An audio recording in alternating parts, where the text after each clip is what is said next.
আল আমিন সংস্থার এই সম্মেলনে হককে জিন্দা করার জন্য এক দাওয়াতি আহ্বান নিয়ে আগমন করেছেন মামুনুল হক।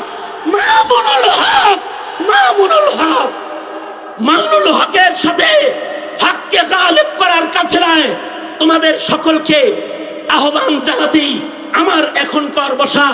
এহে আমার তালেবানে ইলমে নবুওয়াত, এহে হকের সৈনিকেরা, মামুনুল হক হক নিয়ে সামনে এগিয়ে গেলে তোমরা মামুনুল হক হক প্রতিষ্ঠার সেনাপতি হিসাবে সামনে বাড়লে তোমরা কি তার পেছনে যোগ্য সেনাপতির পেছনে যোগ্য সৈনিক হয়ে কাফন পরে বাংলার মাটি ইসকন মুক্ত করতে, কাদিয়ানি মুক্ত করতে, ফ্যাসিবাদ মুক্ত করতে লড়াইয়ের ময়দানে ঝাঁপায় পড়তে রাজি আছো তো ইনশাআল্লাহ? সে ভয় করে না। আমাদের পিতৃপুরুষরা এই নমুনা শিক্ষা দিতেই আল্লামা জুনায়েদ বাবুনগরী শাহাদাত বরণ করেছেন। হকের ইস্তেকামত শিক্ষা দিতে গিয়েই শাইখুল ইসলাম আল্লামা আহমদ শফী শাহাদাত বরণ করেছেন। হকের পরিচয় শিক্ষা দিতে গিয়েই আমাদের পূর্বপুরুষরা জীবন দিয়েছেন। বাতিলকে কেমনে তাড়াইতে হয়, যদিও সেটা ইংরেজ বেনিয়াদের ভয়ঙ্কর রূপেও বাতিলের আগমন হয়, কেমনে বাতিল তাড়িয়ে হক প্রতিষ্ঠা করতে হয় আকাবের উলামায়ে দেওবন্দ হকের কাফেলা হয়ে জাতিকে হক শিখায়া গেছেন। এহে আহলে হকের কাফেলা, এহে মাদারিসে কওমিয়ার আহলে হকের সৈনিকেরা, তোমাদেরকে আমি শুধু জিজ্ঞাসা করতে চাই, জমিনে হক চিনায় দিতে, বাতিলকে চিনায় দিতে, হককে হকের মালিককে জমিনে প্রতিষ্ঠা করার জন্য হক তরিকায় আকাবিররা যেমনটি ত্যাগ আর কুরবানি পেশ করেছেন, তোমরা সে কুরবানি পেশ করতে তৈয়ার আছো তো ইনশাআল্লাহ? 3 দিন ধরে হযরত উলামায়ে কেরাম গুরুত্বপূর্ণ নসিহত আপনাদেরকে করেছেন। 3 দিন ব্যাপী সম্মেলনের সর্বশেষ অধিবেশনের সর্বশেষ আলোচনা করবার জন্য মাহফিলের মধ্যমণি আল্লামা মামুনুল হক দামাত বরকাতুহুম তিনিও স্টেজে তশরিফ এনেছেন। ওনার পূর্বে সামান্য সময় কিছু বলার জন্য ইন্তেজামিয়া কমিটির আবেদনে আমি আপনাদের সামনে বসে গেছি। মূল বক্তব্য, মূল সিদ্ধান্তমূলক কিছু কথা আমরা আমিরে মজলিস, সময়ের নেতৃত্ব, হকের আওয়াজ নিয়ে মামুনুল হক এসেছেন হক বলতে, তিনিই হক কথাগুলো বলবেন এবং জাতিকে হকের রাহনুমাই করবেন। এ ধরনের সম্মেলন, ঐতিহ্যবাহী সম্মেলন, ওলামাদের হাজিরি, ওলামাদের কথোপকথন অথবা দাওয়াত অথবা উলামায়ে কেরামের মেহনত অথবা উলামায়ে কেরামের রাজপথের আন্দোলন, এই সব কিছু হলো হককে সুস্পষ্ট করার জন্য। কারণ যেখানেই বাতিল আসে, বাতিলকে দূর করার জন্য সময়ে হকের জরুরত হয়। জমিনে হক প্রতিষ্ঠা হবে, বাতিল প্রতিষ্ঠা হবে না, এটা আল্লাহ পাকের ফয়সালা, আল্লাহ পাকের পছন্দ। এ কারণে পৃথিবী সৃষ্টির পরে সর্বপ্রথম আল্লাহ তাআলা পৃথিবীতে হক পাঠিয়েছেন, হকের ঝান্ডাবাহী পয়গম্বর পাঠিয়েছেন। পৃথিবীর প্রথম মানুষ বাবা আদম আলাইহিস সালাতু ওয়াস সালাম, তিনি হকের ঝান্ডা নিয়ে পৃথিবীর মাটিতে আল্লাহর নির্দেশে হক কায়েম করার জন্য, হক প্রতিষ্ঠিত করার জন্য আগমন করেছিলেন। যুগে যুগেই হক যেখানে শুরু হয়েছে সেখানে বাতিল এসে যায়, যেখানে আসল হয় সেখানে নকল এসে যায়। এ কারণে আসল পণ্যের গায়েও লেখা এটা পাওয়া যায় নকল হতে সাবধান। আসল পণ্য যেটা, ওইটার নিচে লিখে দেয় নকল হতে সাবধান। তার মানে আসলকে গ্রহণ করো, নকলকে বর্জন করো। পৃথিবীতে বাবা আদম থেকে শুরু করে আমাদের নবী সরওয়ারে দু আলম মুহাম্মদুর রাসূলুল্লাহ সাল্লাল্লাহু আলাইহি ওয়াসাল্লাম পর্যন্ত যত নবী দুনিয়াতে আগমন করেছেন, তারা জাতিকে হক পথ দেখায়েছেন, জান্নাতের পথ দেখায়েছেন, জাতিকে হক্কানিয়তের শিক্ষা প্রদান করেছেন। কারণ হক্কানিয়তের তালিম ব্যতিরিকে আল্লাহর কাছে পছন্দের মানুষ হওয়া সম্ভব নয়। হক হক্কানিয়তের উপরে অটল অনর হয়ে আল্লাহ পাকের পছন্দের হক মুমিন না হওয়া পর্যন্ত হক তাআলার কাছে জান্নাতের মেহমান হিসেবে পৌঁছাও সম্ভব নয়। সঙ্গত কারণে পৃথিবীতে যত পয়গম্বর আগমন করেছেন তারা হকের দাওয়াত নিয়ে আগমন করেছেন। আমাদের নবী আলাইহিস সালাতু ওয়াস সালামের পরে কিয়ামত পর্যন্ত হকের কথা বলতে, কারণ হক তো চিনাইতে হয়, হক কেমন এটা আমল করে প্রতিষ্ঠিত করে দেখাইতে হয়, হকের উপরে ইস্তেকামাত এটা জাতিকে শিখাইতে হয়, এবং গায়ের হক বাতিলকেও জাতিকে চিনাইতে হয়। লিল হক্কি সালাসাতু হক, প্রত্যেকটা হকের আবার তিনটা হক আছে। হকের এক নম্বর হক হলো হক সত্য জাতির কাছে সুস্পষ্ট করে দাও, সত্যকে খুলে দাও, সত্যকে জাতির কাছে সুস্পষ্ট করে দাও, সত্যকে জাতিকে চিনায় দাও। এটা হকের এক নম্বর হক। দ্বিতীয় নম্বর হক হলো হক চিনাইলেই হবে না, হকের উপরে ইস্তেকামাত শিখাও। হকের উপরে ইস্তেকামাত এটা হকের দ্বিতীয় নম্বর হক, যে হকের উপরে ইস্তেকামাত লাগবে। হকের উপরে ইস্তেকামাত যেটা, এইটা তাকওয়াল্লাহ বিহীন হকের উপরে কেউ ইস্তেকামাতের সাথে দাঁড়িয়ে থাকতে পারবে না। বাতিলের কাছে মাথা নত করবে তারা যারা তাকওয়াবিহীন পথ চলবে। তারা হক চিনবে কিন্তু তাকওয়ার অভাবে হকের উপরে তারা অটল থাকতে পারবে না। এ কারণে নবী রাসূলদেরকে হকের ঝান্ডা দিয়ে বাতিলের মুখোমুখি পেরেশান ও মুসিবতের কণ্টকাকীর্ণ পথ আল্লাহ পাক পয়গম্বরদেরকে চালায় হকের পথে চলতে। কষ্ট ক্লেশ কুরবানি কেমনে রাখতে হয়, আর হকের উপরে ইস্তেকামাত কিভাবে থাকতে হয় এটার তালিমও পয়গম্বরদের শাহাদাত, পয়গম্বরদের কুরবানি, পয়গম্বরদের রক্ত ঝরায় আল্লাহ রাব্বুল আলামিন পৃথিবীর হকপন্থী মানুষদেরকে তালিম প্রদান করেছেন।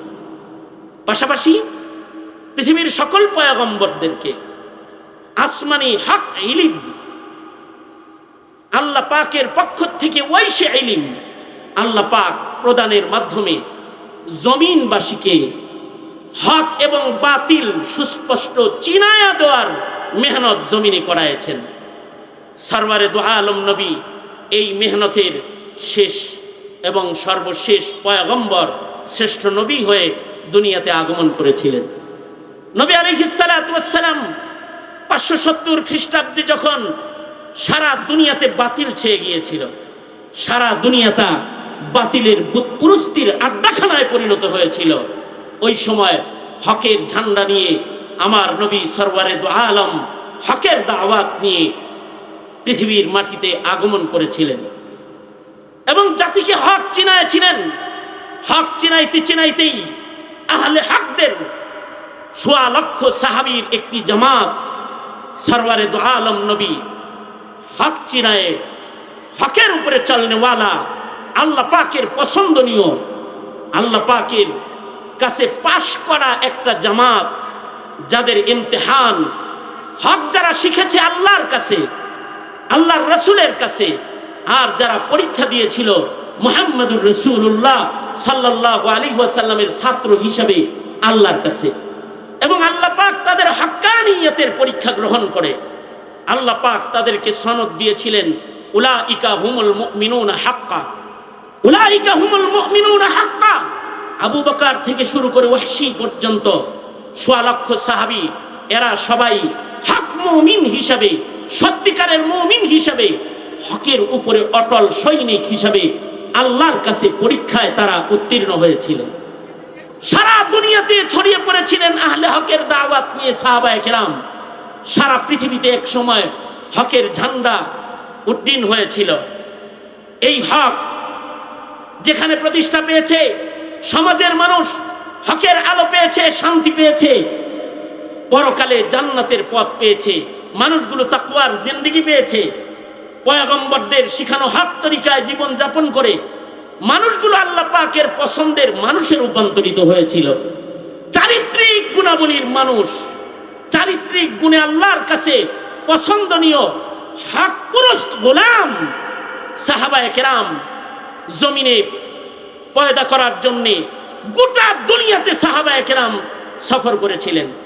সাহাবায়ে কেরামের পরে হক প্রতিষ্ঠার জন্য তাবেঈন, তাবেঈনরা হক চিনানোর জন্য, হকের উপরে ইস্তেকামত শিক্ষা দেওয়ার জন্য, বাতিলকে চিনায় দেওয়ার জন্য একের পর এক সালাফ খালাফের আহলে হকদের কাফেলা এই জমিনে মেহনত করেছেন।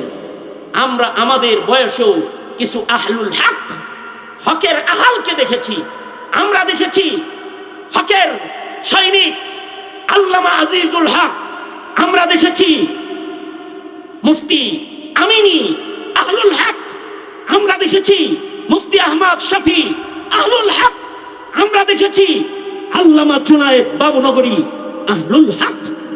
হকের উপরে অটল থাকতে গিয়ে কেমন কুরবানি রাখতে হয়, আর হককে জমিনে কিভাবে প্রতিষ্ঠা করার জন্য ত্যাগের ভূমিকায় নিজেকে অবতীর্ণ করতে হয়। আবু আজদাদরা, সালাফ খালাফ সাহাবায়ে কেরাম এবং পয়গম্বরদের নমুনাকে আমাদের কাছে সুস্পষ্টভাবে শিক্ষা দিতে তারা সময়ের বাতিলের মোকাবেলা করে হকের পতাকা নিয়ে কেমনে জমিনে চলতে হয় তা আমাদের শিক্ষা দিয়ে গেছেন। তারা বাতিলের নির্যাতনকে ভয় করেন নাই, জালিমের জিন্দানখানাকে তারা ভয় করেন নাই। তারা বাতিলের রক্তচক্ষুকে উপেক্ষা করে তারা হকের ঝান্ডা নিয়ে তারা বীর দর্পের সামনে এগিয়েছিলেন। তারা নির্যাতন ভোগ করেছেন, জেল জুলুম অত্যাচার সহ্য করেছেন। জীবনের শেষ সন্ধিক্ষণে শাহাদাতের পেয়ালাকে চুমু খেয়েছেন, কিন্তু বাতিলের সাথে আপোষ করেন নাই। হকের মোকাবেলা কিভাবে করতে হয় তারা এই আহলে হকদেরকে শিখায় গিয়েছেন। সেই আহলুল হক আকাবের বুজুর্গদের সন্তানেরা, রুহানি সন্তানেরা আল আমিন সংস্থার হকের পরিচয় করায় দেওয়ার এ মহতি সম্মেলনে, বাতিলকে চিনায় দেওয়ার মহতি সম্মেলনে উপস্থিত হয়েছেন। আপনাদেরকে বলবো, শুধুই মাত্র কিছু তাসবিহ তাহলিল, ইবাদত আর বন্দেগী এগুলো করার মাধ্যমেই আল্লাহ পাকের জান্নাত দখল করা সম্ভব হয় না। আল্লাহ পাকের জান্নাতে পৌঁছতে মুত্তাকি হতে হয়। যেই মুত্তাকি, যার জন্য আল্লাহ পাক জান্নাত বানিয়েছেন, তার হৃদয়ে শুধুই মাত্র এক আল্লাহর ভয় থাকতে হয়। তার হৃদয়ে ভারতের ভয় থাকে না, আমেরিকার ভয় থাকে না, রাশিয়ার ভয় থাকে না, চায়নার ভয় থাকে না, বাতিলের রক্তচক্ষুকে সে ভয় করে না। কারণ সে ভয় করে হকের সৈনিক হিসেবে একমাত্র হক তাআলাকে সে ভয় করে, দুনিয়ার আর কোনো অপশক্তিকে সে ভয় করে না। আমাদের পিতৃপুরুষরা এই নমুনা শিক্ষা দিতেই আল্লামা জুনায়েদ বাবুনগরী শাহাদাত বরণ করেছেন। হকের ইস্তেকামত শিক্ষা দিতে গিয়েই শাইখুল ইসলাম আল্লামা আহমদ শফি শাহাদাত বরণ করেছেন। হকের পরিচয় শিক্ষা দিতে গিয়েই আমাদের পূর্বপুরুষরা জীবন দিয়েছেন। বাতিলকে কেমনে তাড়াইতে হয়, যদিও সেটা ইংরেজ বেনিয়াদের ভয়ঙ্কর রূপেও বাতিলের আগমন হয়, কেমনে বাতিল তাড়িয়ে হক প্রতিষ্ঠা করতে হয়, আকাবের উলামায়ে দেওবন্দ হকের কাফেলা হয়ে জাতিকে হক শিখায়া গেছেন। আহলে হকের কাফেলা, মাদারিসে কওমিয়ার আহলে হকের সৈনিকেরা, তোমাদেরকে আমি শুধু জিজ্ঞাসা করতে চাই, জমিনে হক চিনায় দিতে, বাতিলকে চিনায় দিতে, হককে, হকের মালিকের জমিনে প্রতিষ্ঠা করার জন্য হক তরিকায় আকাবিররা যেমনটি ত্যাগ আর কুরবানি পেশ করেছেন, তোমরা সে কুরবানি পেশ করতে তৈয়ার আছো তো ইনশাআল্লাহ? হকের পথ কণ্ঠকাকীর্ণ পথ, হকের পথ রক্ত ঝরা পথ, হকের পথ নিজের দেহকে মুসলা বানায় শাহাদাতের পেয়ালা চুম্বন করার পথ, হকের পথ হিজরতের মাধ্যমে দেশ ত্যাগ করেও হকের পতাকাকে আগলে রাখার একমাত্র পথ আহলে হকদের পথ। সেই আহলে হকদের পথের অনুসারী হিসেবে তোমরা তোমাদের আহলে হকদের জমিনের পাহারা দিতে গিয়ে আহলে হকদের জমিনের মানুষের তাকওয়া তাহারাত চরিত্রকে রক্ষা করার জন্য মানুষগুলো যেন মানবরূপী হাসিনা নামক অমানুষ না হয়ে যায়, মানুষগুলো যেন মানবরূপী মুরগি চূড়ার মতো অমানুষ না হয়ে যায়, আসাদ নূরের মতো অমানুষ না হয়ে যায়, মির্জা কাদিয়ানির অনুসারীর মতো হিংস্র তাওহীদের উপরে রিসালাতের উপরে ধাবা দেওয়ার এক কুকাফেলা কুফরি কাফেলার সদস্য যেন তোমার জমিনের মানুষগুলো না হয়। তোমার জমিনের মানুষগুলো যেন হয় হকের পতাকাধারী। এই জমিনে হকের পতাকাকে উড্ডীন করতে তোমাদেরকেও যদি শাহাদাত বরণ করতে হয়, তোমাদেরকেও যদি তাসবিহ জায়নামাজ মসজিদ থেকে উঠায় হাতে নিয়ে যদি রাজপথে দাঁড়িয়ে যেতে হয়, এই হকের কাফেলা প্রস্তুত আছো তো ইনশাআল্লাহ।